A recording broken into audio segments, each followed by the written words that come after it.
Hi. Um, you know what? Today I'd like to repeat an experiment of sorts that I've done once before,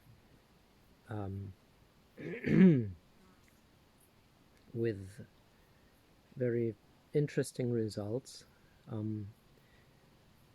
But I thought I'd weave it together with a new model of mine, or not new, it's not new anymore.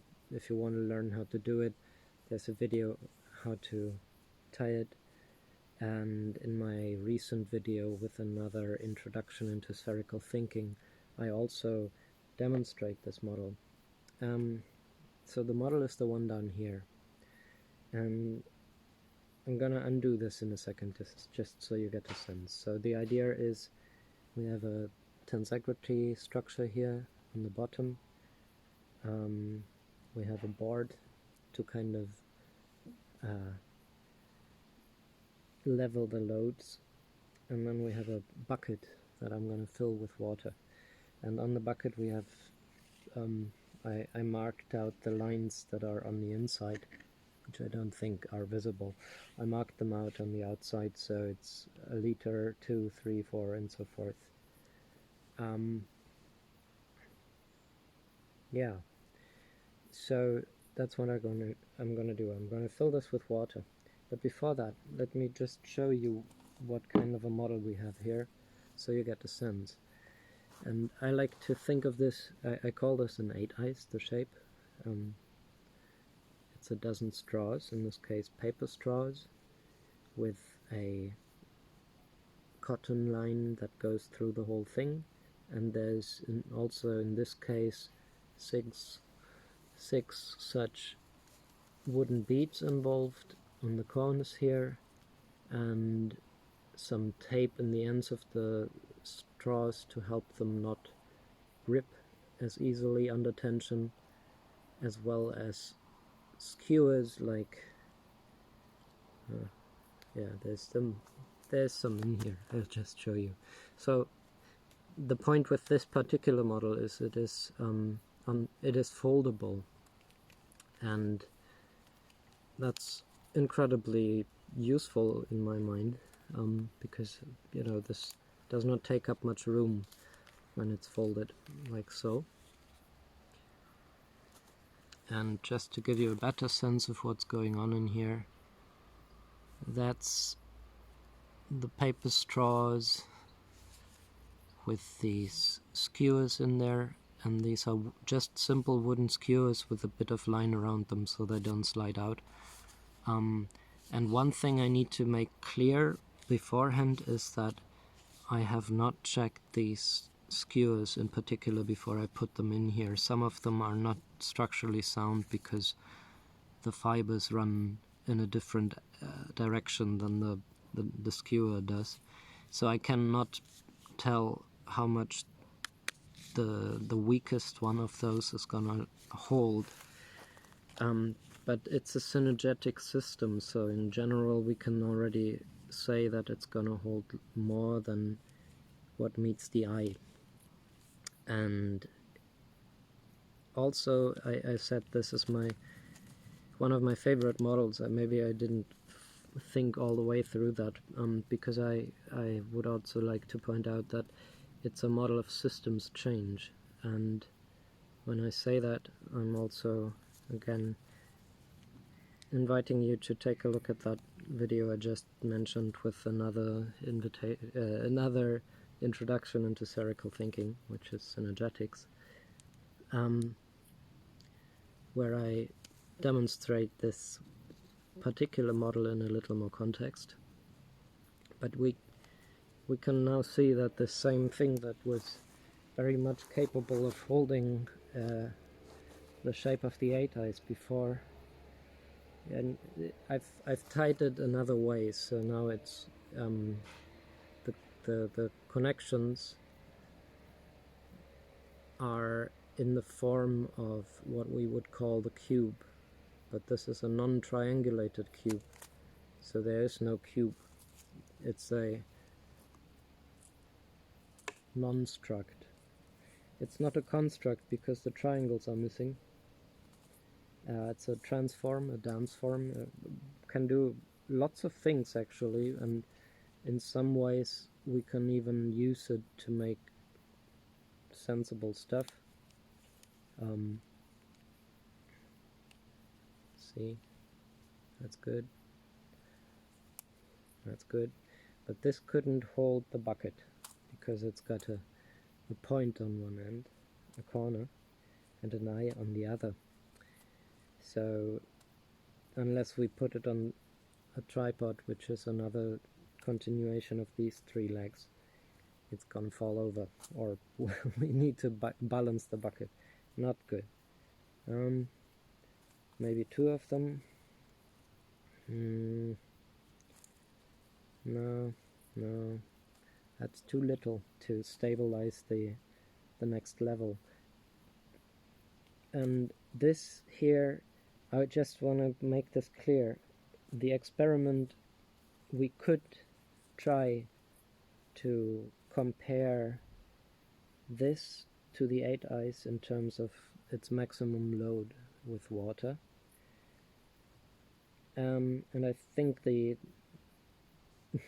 correct term for that would be comparing apples to pears or something like that. It's not even like that. It's comparing apples to AI, apples to a virtual simulated apple. Anyways, this is not able to hold even its own shape, much less any water. This is again the system where largely our civilization is operating under, and that is why now in these times of change, with a climate of change and all these ways in which inevitably change is what is and we better get with it rather than fight against it all the time. That model of the cube is somewhat outdated, and it's all the entire geometry around it, in my sincere sense, is unsound, and it can't hold any water. So instead we're gonna make the sensible choice and turn these dozen members into the eighteyes again, which, by the way, just on a side note, if you recall the four-eyes, the little pointy thing it was when I folded it, if that is our main unit of here, this one, if this is our unit of volume, a quantum volume, then the eighteyes that we're now making, this one, has a volume of 4. Good? Good to know. Now, I am not going to weigh this board. It's wood, solid wood as they call it. It's sound. It's my chessboard, but I never played the chess thing. I'm not much of a chess player, but I made a full set of figures, characters, pieces for it. Yeah, hex chess, whoever. Okay. That's not a problem. You know, the weight of that wooden board doesn't really play into this. I've got a little water level here so that I can try to set this up, you know, as level as I may. I think that was something on the last experiment that I hadn't considered. And the trouble with that was that eventually the load was tilting to one side, and by doing that it kind of skewed the skewers. Excuse me, would you kindly unskew the skewers? Alright, let's see what we're doing time-wise. There. 10 minutes in. Not bad. Alright, we'll see. That won't take forever now, but I want to take the time to see. Okay. We'll see. So in the decimal system of units that people are using over here, a liter water at this temperature should be about 1 kilogram of weight. So these markings are kilograms, if you like. It's liters.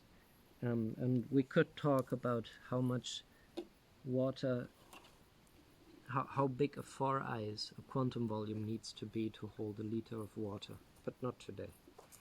Alright, I hope you can see the bucket well. I think so. And let me center this. That's good. And here we go.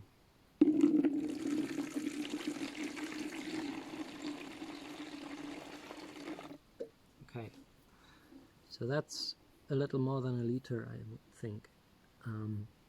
About a kilo.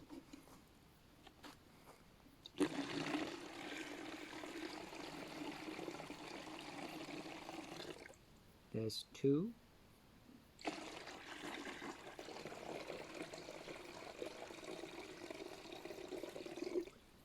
That's 3.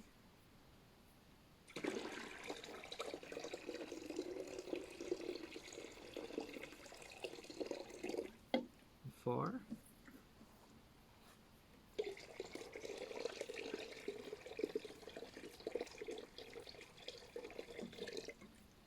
That's 5. I hope it's not leaning too much. It looks like it's leaning a bit. Let's go for half a dozen.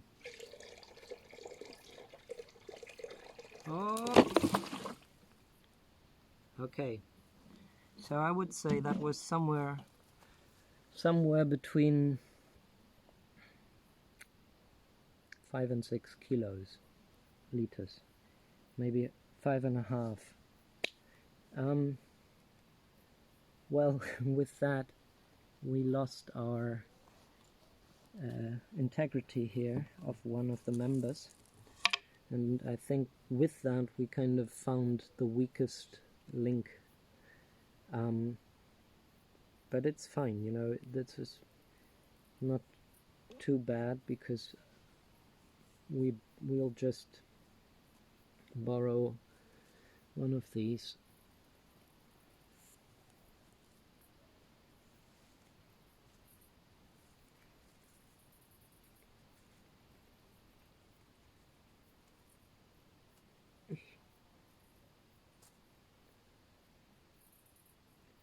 New skewers.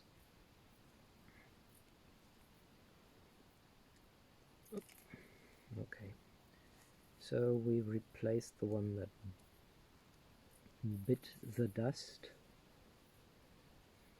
which actually, you know, it just went a frequency higher, a frequency up. Now it's background. Now it's 2 frequency.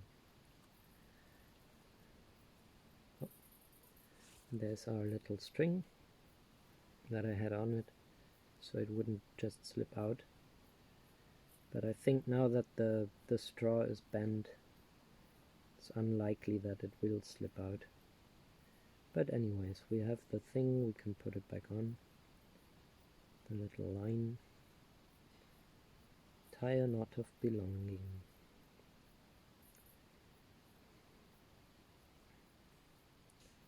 Okay. And that goes in there. Whoopa. Just needs one more thing so it doesn't slide off. Just a little edge for the string to bite into. Oh, there we go. Okay, we got a little leftover. That's cool. And with that we can go again, shall we? So I'm just going to place it the same exact way, because it might be, if I turn it another way, that any one of these straws here that we had in the top or the bottom is weaker and wasn't as stressed as that one was. So here we go again.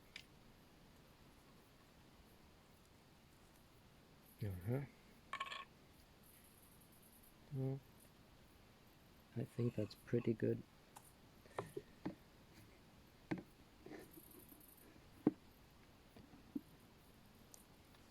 Aha.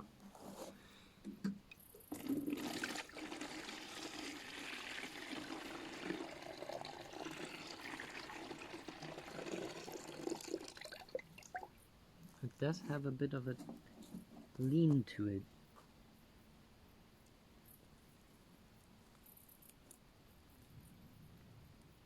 That's better. So that's 2 liters, 2 kilos.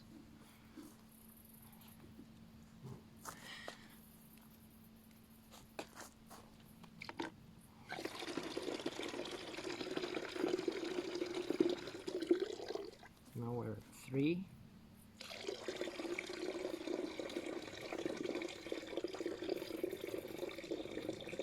4.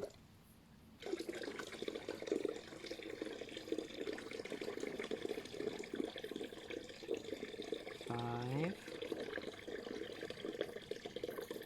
Oh, I would say that's pretty consistent. Oh, but this time it bent 2 of them. That's interesting. But that was about the water that I prepared. So I think it already tells us something about the goings on.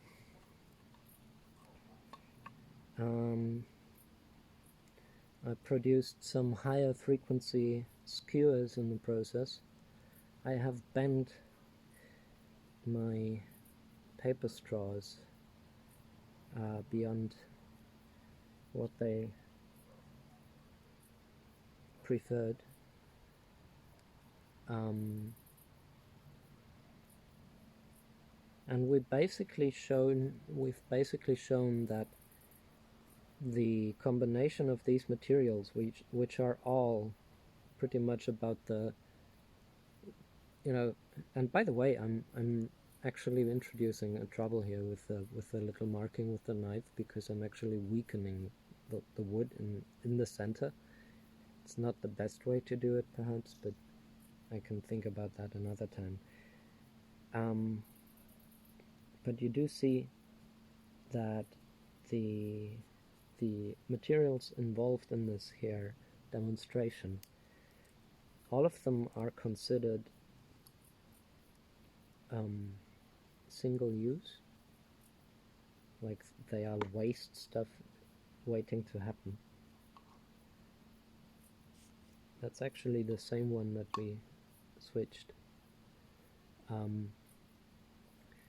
And just think, like, what I've demonstrated here is basically, while in this very real way of creating structures that are animate and dynamic and alive, that is synergetic and has tensegrity and all the other nice kinds of integrities.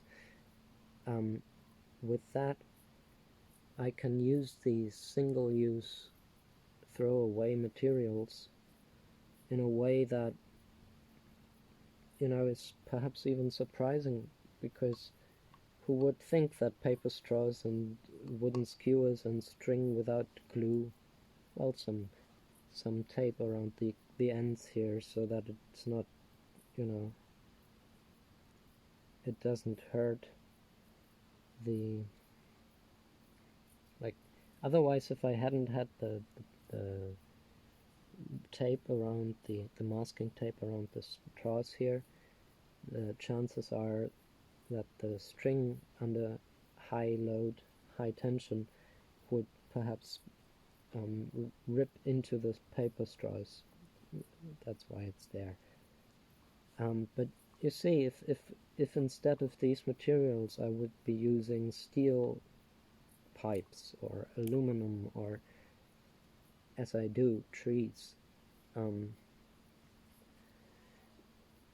how much we get out of the material that we put in this configuration, where this can hold, I would say, about 6 kilos, because this does have some weight to it. Around 6 kilos. Do the math what that is in the empires. About 6 kilos on paper straws and skewers, where the same single-use waste product that these basically are, in the conventional way, in the conventional system, in those systems that are not allowed to change because they are supposed to be static. And don't you dare, dear Earth, shaking so that our houses break or the waters flood them or whatever. All of that is catastrophic in that conventional frame of mind. Catastrophic change. And these straws in this way could not hold half a dozen kilos. Neither could they if I were to glue the ends together. In that way I would be introducing micro-triangulation to the corners. Same thing as if I had some kind of ball joints there that are drilled and they are quote-unquote solid balls, so structured systems on their own. That's micro-triangulation, and it's doing the heavy lifting most of the time because it's meant to hold the boxes in that shape. What good is that? I wouldn't think. I would think there's little good to this when we come to it. And yeah, with that in mind, that was what I wanted to share and show you. And as it stands around here, I can also just show you that these shapes are fractals. These shapes of space-time, they are polyform. They aren't just one shape, but many. And this is one I made yesterday, or I grew yesterday, which is a fractal of the eighteyes in a way. Here, I'm gonna move a little over here. Yeah. So this is a fractal of the eighteyes, where that way the outer things are little eighteyes, 4 of them, and inside of that is the membrane of a 2-frequency eighteyes. That is kind of a hint at how much is possible to do with this stuff. Also, I've done some videos on this subject. The eighteyes membranes of higher frequencies are actually also so to speak collapsible, so they can fold, and there's some magic hidden there that I don't think many people have seen yet. And none of that would be possible with the boxes. And I would not mind really living in a place like this if I were to be able to at some point, I mean, there's a growing number of folks now who can dream of that, and I have a very, very dear friend who's an architect, and we've been playing with models of these. But as of now, I'm doing this with the least expensive stuff that I can get because I don't have money, and I don't want to get money to do all this. If I have to, if I can, I would like to not. It's just I need the stuff to do stuff, and if people have stuff left over, then that's usually what I play with, and that includes the trees as they come and grow, but really any kind of thing. But to grow a house of it, you know, that's a little out of what I, as a little individual, are able to to yeah, I don't want to say pay, because I think there should be other ways to manifest that. As of now, I haven't been able to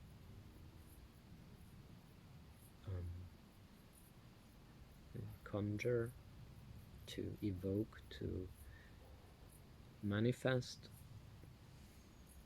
the currency necessary to realize something like that. I'm doing what I can with what I have, and I would love to make a big tiny house that is 8eyes, because that's a lot more room than any one of the boxes could ever be. But yeah, for now I am making use of the means that I have. But this is, you know, all of that comes after the demonstration of what we can do with this stuff. And this is relevant for any scale, any level, any one of the many playgrounds that people are involved in, where if they weren't so lost in their boxes, and they opened their eyes to the spheres of life, then, you know, the kinds of structures we can grow, the kinds of relationships we can weave with the world that we are, that's beyond what we are capable of imagining right now. It seems unfathomable, but that is because the fathom is the length of my outstretched arms from one end to the other, what I can embrace. And it's much harder to embrace a box, because the way is so much longer compared to embracing the spheres, where everything is round and nice. So this is not gonna hold, probably. Just silly me.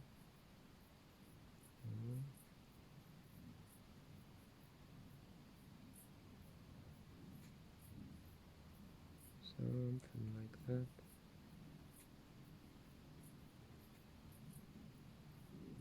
Something like that.